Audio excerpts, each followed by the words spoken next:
Holy shit.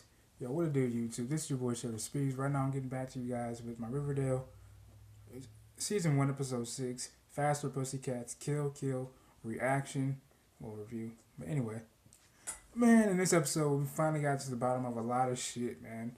We First of all, I just want to say, this episode not gave us only one, but two kissing scenes.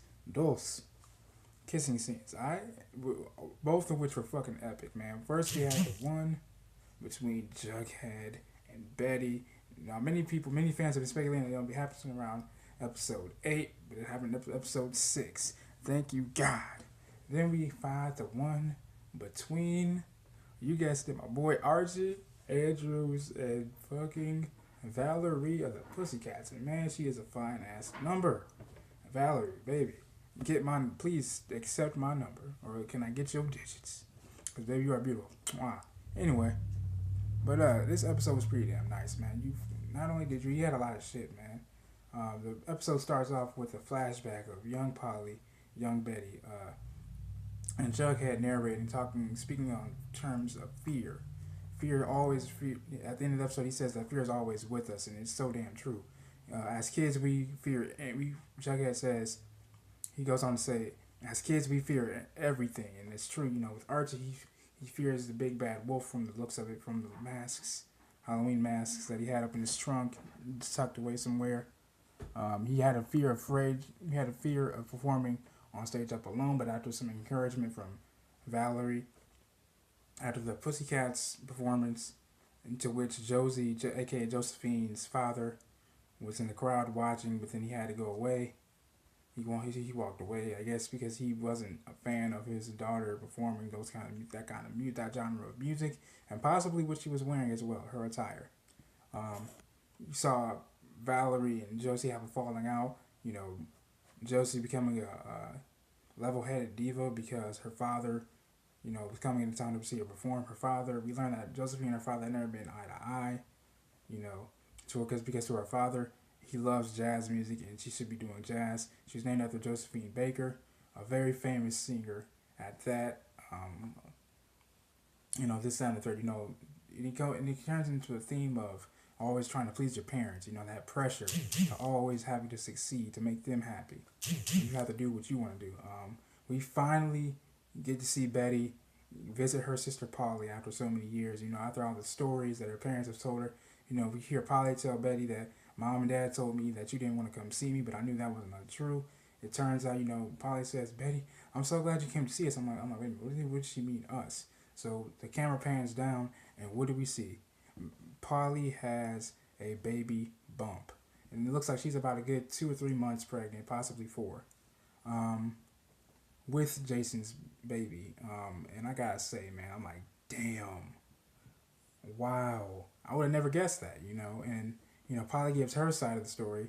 It turns out Jason was planning to run away with Polly to start their own family. And their parents are obviously against it because, as we learned from last week's episode, they have a starving ancient history of disliking each other. Betty's great grandfather being stabbed in the back by the Blossom's great grandfather, and so that stems from that.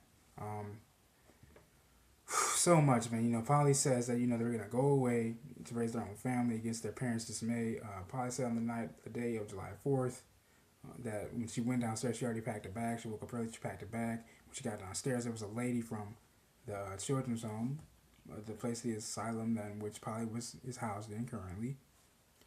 She was just right there with drinking some tea, and some 2 guys were behind her. They took her away. She was screaming, of course. Her parents didn't do anything. They thought it was for her own good. Betty's able to get into the facility with Jughead. Immediately Betty's mom is notified, and she is pissed off when she gets home. Her parents are yelling at her. To which Betty actually asks her father, "Did you kill Jason Blossom?" To which her mother says, "Do you think your father has the stomach to do that?" And she's like, Allison. He's like, Allison. And it makes me wonder, yeah, maybe he did have something to do with it. But we'll probably get next to that. We'll probably get more of that in next week's episode. So Not only that, Charlie, I'm sorry, Archie, you know, he decides to add Valerie since she quit after, Josephine's bossy, diva ways. And so she tags along with Archie to practice on his music, and they sound pretty damn good together. Also, Valerie witnessed the kissing of her mother and Archie's father, which is very weird. I mean, they got together, man. They would be brother and sister, stepsister and stepbrother. That's gotta be fucking weird, right? And so Archie's father is trying to get the land that Valerie's father once owned, so then he can expand his business and so then that way he won't have to lay off his workers because he trusts them.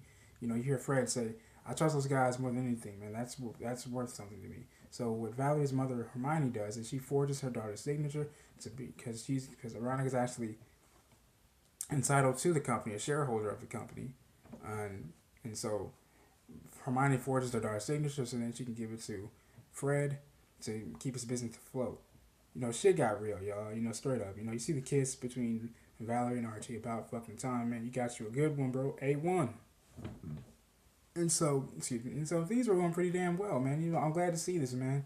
And we noticed at the end of the episode that when Jughead and Betty, get to go to the car that Polly spoke of, that in which Jason and Polly were gonna drive off into to go raise their family, and had a bunch of pot there. It was kind of like a bunch of other Jason's belongings.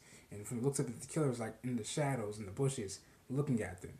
And so when they go to warn the sheriff, Kevin's father, they go back to the car, and the car is ablaze, obviously to hide evidence and hide prints. So we'll see what happens next week. This is your boy Sheriff Speaks. Make sure you guys like this video, subscribe to the channel, comment what you guys think about this video in the comment section below. What do you guys think is going to happen in next week's episode? I'll be also doing a reaction to next week's episode's trailer as well. I love you guys.